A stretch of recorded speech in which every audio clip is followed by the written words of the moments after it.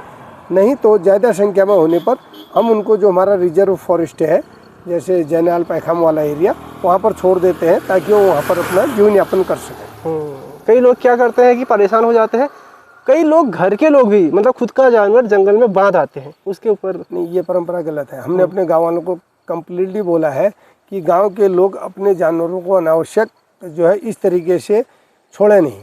चाहे आप उनको, ठीक है, छोड़ने के बजाय आप उनको गौशाला में पहुंचाइए, गौशाला में पहुंचा दीजिए, गौशालाएं बनी हुई हैं जगह जगह। लेकिन आप अगर अपने पालतू जानवरों को छोड़ेंगे तो कल को आवारा कहलाएगा।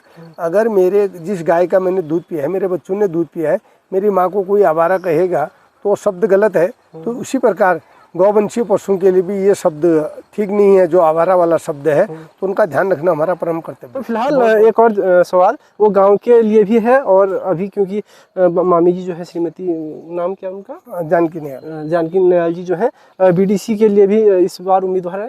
तो क्या आपकी योजना है, क्या मतलब आपका ध्येय है कि इस कार्यकाल में हम अपने पंचायत क्षेत्र पंचायत में और ग्राम पंचायत में ये कार्य करेंगे करके? हम अपने क्षेत्र पंचायत क्षेत्र में लगातार जो भी हमारे क्षेत्र पंचायत क्षेत्र में ग्राम पंचायत आती है, पहला मोटो हमारा रहता है कि वहाँ की जो ग्राम सभा की खुली बैठकें होती है, दोनों बैठकों में हम हमेशा उपस्थित रहते हैं। उन बैठकों में उपस्थित रहना हमारा मूलभूत कर्तव्य भी है, क्योंकि उस पंचायत के हम भी चुने हुए प्रतिनिधि हैं। तो लोगों के बीच में आम बैठक में जाएं और लोगों के से बात करके वहाँ की समस्याओं का निस्तारण कैसे होगा, किस तरीके से वहाँ पर कौन सी ऐसी समस्या है कि जिसको हम प्राथमिकता से हल करें, और उस क्षेत्र का विकास करना भी हमारा एक अपना कर्तव्य होता है। इसलिए हम, पहला बिंदु यह है कि हम लोग जब भी बैठकें होती हैं उन बैठकों में उपस्थित होना, और वहाँ के बिंदुओं को क्षेत्र पंचायत की बैठक हॉलबाग में ले करके क्षेत्र पंचायत की बैठक में जरूर रखते हैं और उसी वित्तीय वर्ष में उसका निस्तारण करने का प्रयास करते हैं। दूसरा, महिलाओं, जो हमारी महिलाएं बहनें गांव में हैं, उनको जो है एक प्रेरणा भी मिलनी चाहिए कि आज जो है त्रिस्तरीय पंचायती चुनाव में हमारे लिए भी जो आरक्षण है, हमें उस आरक्षण का जो है लाभ ही नहीं लेना चाहिए, बल्कि अपनी भागीदारी देते हुए उस पद पर आकर के जो महिला सशक्तिकरण गवर्नमेंट की योजना है उस पर अपनी भागीदारी देनी चाहिए। बहुत बहुत धन्यवाद। तो बहुत बहुत धन्यवाद बातचीत करने के लिए। अभी फिलहाल इस वीडियो को अब यहीं पे समाप्त करते हैं। अगर मेरा कुछ पूछना रह गया है या फिर आपकी कोई बात आप जनता तक पहुंचाना चाहते हैं, ग्रामवासियों तक पहुंचाना चाहते हैं, या फिर जो भी मेरे व्यूअर हैं उन तक पहुंचाना चाहते हैं, तो आप कह सकते हैं अपनी बात, मतलब उसके साथ खत्म कर सकते हैं। मैं सर्वप्रथम आपका धन्यवाद करता हूँ। दूसरा, मैं अपने उत्तराखंड के प्रत्येक नवनिर्वाचित ग्राम प्रधानों को और जो लोग इस समय इलेक्शन में अपनी उपस्थिति दे रहे हैं उन सबको शुभकामनाएं देता हूं। चाहे वो पंचायत का हो, क्षेत्र पंचायत का हो, जिला पंचायत का चुनाव हो, और हम लोग आपस में मिलजुल करके इसको एक भाईचारे की भावना से एक उत्सव के रूप में से मनाएं, और चुनाव को कहीं गांव में इस तरीके का व्यवहार या इस तरीके का वातावरण पैदा ना हो कि जिससे हम परिवारों में ही कहीं ना कहीं आपसी संबंध खराब हो, यहाँ तक ले जाने का प्रयास नहीं करेंगे। और प्रत्येक नव निर्वाचित, चाहे वो निर्विरोध प्रधान चुने गए हैं, चाहे जो इलेक्टेड या सेलेक्टेड, सभी पंचायत के प्रतिनिधियों से, क्षेत्र पंचायत के प्रतिनिधियों से और जिला पंचायत के प्रतिनिधियों से मेरा आग्रह ही रहेगा और अनुरोध भी रहेगा, अनुनय भी रहेगा, विनय भी रहेगा, क्योंकि मुझसे काफ़ी बुद्धिजीवी लोग इन पंचायतों में प्रतिभाग कर रहे हैं और इलेक्टेड होके आएंगे। हमारा मात्र उद्देश्य होना चाहिए कि भारत गांव का देश है, अपने गांव का विकास कैसे होगा, और गांव का विकास करके हम अपने विकासखंड का कैसे विकास करेंगे, विकासखंड के बाद हम जनपद का विकास करते हुए, इस प्रदेश का विकास करते हुए उत्तराखंड देवभूमि को एक इस देश में सुंदर स्थान पर, उच्च स्थान पर पहुंचाने का प्रयास करेंगे।